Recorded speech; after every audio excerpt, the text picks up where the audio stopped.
So this was today's attempt to get out to Mt Tenent and do a circuit or two. For this flight I've swapped out the skew planar antenna on my video receiver and replaced it with a 7-turn helical. So I'm running a helical and a Pepperbox on the diversity receiver. The Pepperbox has been giving me video right out to the mountain, but it requires antenna adjustment once it gets out there, and it's a bit of a pain in the bum. So I'm trying the helical pointing straight at the mountain and the Pepperbox pointing at 90 degrees to the travel, and it's giving me a little bit of video break up down the northern end of the field, but I think I can adjust the direction of the Pepperbox a bit to compensate for that.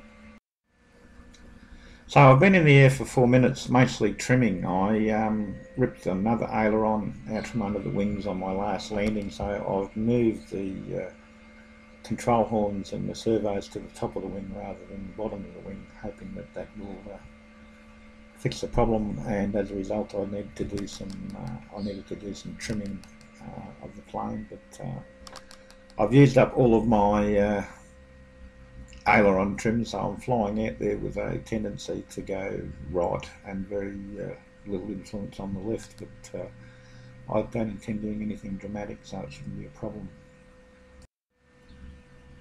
So it only takes a couple of minutes to get out here, which is a huge improvement on my previous plane. Getting to the altitude also isn't a problem, so I'm 2.5k from home at the moment. No problems at all with the video. Everything's looking really good. I haven't had to touch the antenna. My only real concern is the remaining battery voltage. I've effectively wasted 5 minutes trimming the plane, so I won't have much time up here, and the motor starts to die fairly quickly once the voltage goes below 10.5 volts, so I just need to keep an eye on that.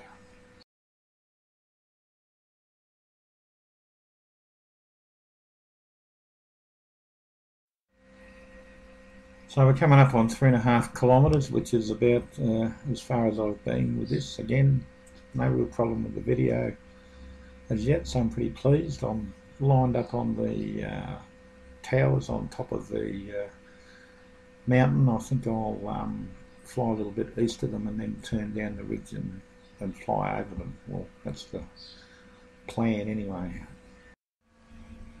I'm also a bit cautious of my speed. The ground speed of 24 isn't very high, and it's I'm flying with a tailwind behind me, so the airspeed is probably only 20 kilometres an hour, so I'm a little bit scared about falling out of the sky, which is why I'm probably about 100 metres up higher than I need to be to get over the top of the mountain.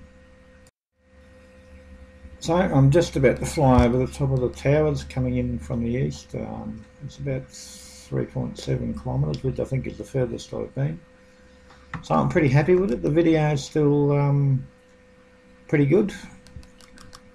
I'm starting to drift off to the right, and I have a bit of a go at pulling it back, but it just doesn't want to come back, so I decide the battery's down below 10.5 now, so I'll put it in return to home mode and have a well-earned rest.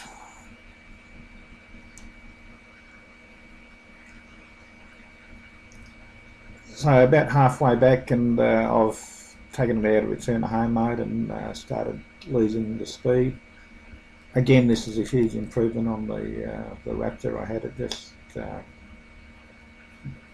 is happy flying down at a gradual angle, so very pleased with it.